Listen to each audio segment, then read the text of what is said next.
Hello, my name's Jonathan with Resale World Technical Support, and this is a video on how to mark web orders as complete and why this is important. So the first thing we're going to do is we're going to open up the listing manager at the top right here. And then we're going to go to the orders tab. So the very first tab I like to look at is paid orders. And these are orders that have been pulled down from Shopify, ShopRW, and eBay. Orders under paid orders means that the items that are associated with these orders have been paid for, but have not been marked as shipped or completed. So we have a couple of branching choices we can do here. Depending on if you plan on tracking your shipped orders in Liberty5, which is definitely recommended, you can open up the item here, and under normal circumstances, you would have the ship to address filled in here. We can easily put in what the delivery type was, what the service level was, if it's UPS ground or USPS priority, and we can also input our tracking number. So I'm going to go ahead and fill in some information in here so that way we have it. I'll select an account. There we go. We'll click OK. And then we don't need to fill in a tracking number here because this is just for demonstration. So right now I can mark this order as shipped as soon as I actually physically ship the item. And then it'll ask you if you'd like to change the order to shipped. So I'm going to click yes. So this item is going to disappear from the paid orders tab, and then we'll actually see it under shipped orders. Now, why is this important? Well, a lot of your employees are not going to have access to Shopify or whatever platform you're using. If you're using ShopRW or if you're using eBay, they're not going to want to go in there every time they need to check for a customer if something's been shipped. So it's easier to have a one-stop shop, go in here and actually look and see if the orders are shipped, rather than, of course, going to a website.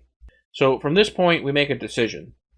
Do we want to wait until the customer has received the item and we're pretty close to being sure that the customer is going to keep the item before we mark it as completed? Now, what happens when we mark the item as complete? For one, the item will show up in the sales for the day that you complete the order. And two, it will add whatever consignor obligation you have for the order to the consignor's account. And that way they can be paid out. Now, why is it that we don't do this as soon as the order hits the orders area? Well, for one, you don't know if the item is going to be returned or refunded. You might not even accept returns. I understand that that really won't affect you then. But in the worst case scenario, let's say it does get refunded or it does need to be returned because it got damaged in shipping, something along those lines. You wouldn't want to pay the consignor out immediately because then if the item was returned and you pay the consignor out, you would basically have to sell the item to make your money back. If you mark it as complete later on, after you've confirmed that the customer is going to keep the item, you don't have to worry about that. So it's very important to make that decision and figure out how you want to handle this situation. Now, there are other ways to handle this. There is a possibility to do a pay delay or a web pay delay, and that'll delay when this item gets paid out when you do complete it. So it is possible to complete it as soon as you get it if that is what you want to do. I'll show you where that is real quick. We can open up the inventory module here. We go to Setup, Options. We'll go ahead and sign in. And then it's under Payout.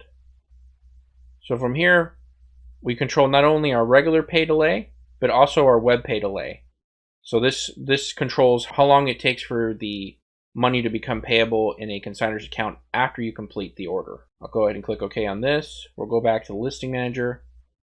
So one of the things we'll check here to verify that everything's working the way it is, and also to demonstrate how this works, if we go to this consignor's account, we know John Doe is account number 1. I'll go ahead and open up Liberty here. I already have their account open. And if we go to the Transactions tab, we'll notice that that item is not payable. So I'm just going to do Show Only Out Open Transactions. It's not payable because we haven't completed the order. On top of that, let's go ahead and run a sales detail report for today.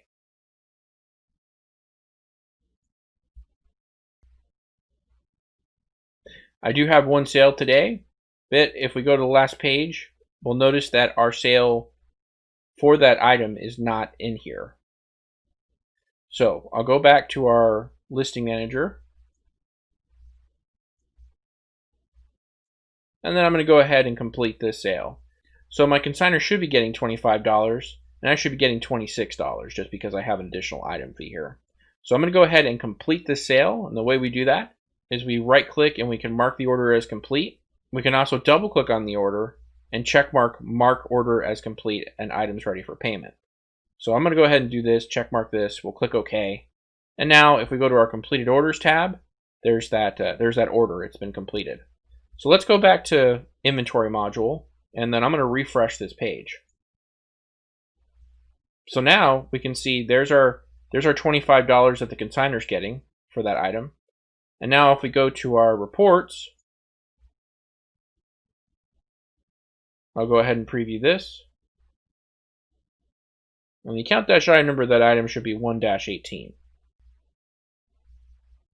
There's our sale, $51 with our cost of goods sold at $25, which is going to the consignor. I go to my last page, and then we'll actually see that hit as well. This was a video on how to mark orders as complete and why this is important.